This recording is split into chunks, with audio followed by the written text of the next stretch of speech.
ପୁରୀ ଏକ ପବିତ୍ର ଜାଗା, ଯେଉଁଠି ଆସିଥାନ୍ତି ଲକ୍ଷ ଲକ୍ଷ ଭକ୍ତଗଣ।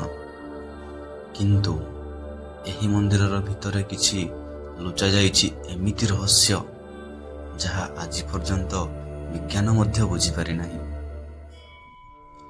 ଏହି ମନ୍ଦିର 1200 ଶତାବ୍ଦୀରେ ଗଜପତି ରାଜା ଅନନ୍ତ ବର୍ମା ଚଡ଼ଗଙ୍ଗ ଦେବଙ୍କ ଦ୍ୱାରା ନିର୍ମିତ ହୋଇଥିଲା। କିନ୍ତୁ ଏହାର ଇତିହାସ ତାଠାରୁ ମଧ୍ୟ ବହୁତ ପୁରୁଣା। ଜଗନ୍ନାଥ ପ୍ରଭୁ ନିଜେ ଏହି ଅବତାର ନେଇଥିଲେ, ଏକ ଅଜଣା ଶକ୍ତିର ପ୍ରତୀକ ଭାବରେ।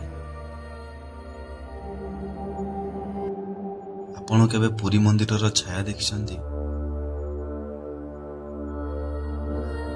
କାହିଁକି ନା ମନ୍ଦିରର ଛାୟା ହିଁ ନାହିଁ। ଏହା କିପରି ସମ୍ଭବ ହୋଇପାରିଥିବ?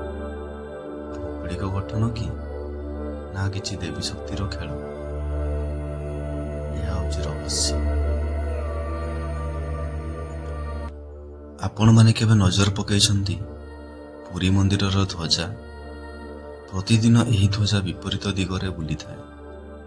ଯେତେ ବି ବାତାସ ଆସୁ, ଯେଉଁ ଦିଗରୁ ବି ବାତାସ ଆସୁ, ଧ୍ୱଜ ତାହାର ବିପରୀତ ଦିଗକୁ ଚାଲି ଯାଉଛି। ଏହି ଦୃଶ୍ୟ ଦେଖି ବିଜ୍ଞାନୀମାନେ ମଧ୍ୟ ଅବାକ ରହିଯାଇଛନ୍ତି। କାହିଁକି? ସମସ୍ତଙ୍କ ମନରେ ପ୍ରଶ୍ନ ଆସୁଥିବ, ସବୁ କାହିଁକି ଏମିତି ହେଉଛି? ଏହା ମଧ୍ୟ ଏକ ରହସ୍ୟ।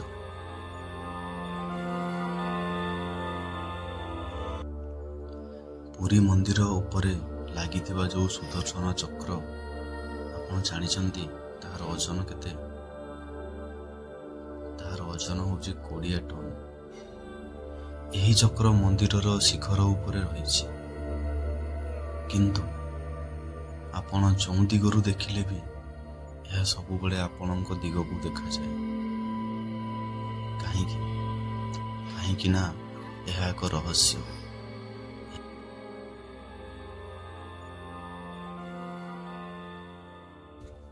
ଆପଣ ଜାଣିଛନ୍ତି ମନ୍ଦିରର ସେହି ରୋଷେଇ ଘରରେ 7ଟି ଯାକ ହାଣ୍ଡି ଏକ ଉପରେ ରଖାଯାଏ।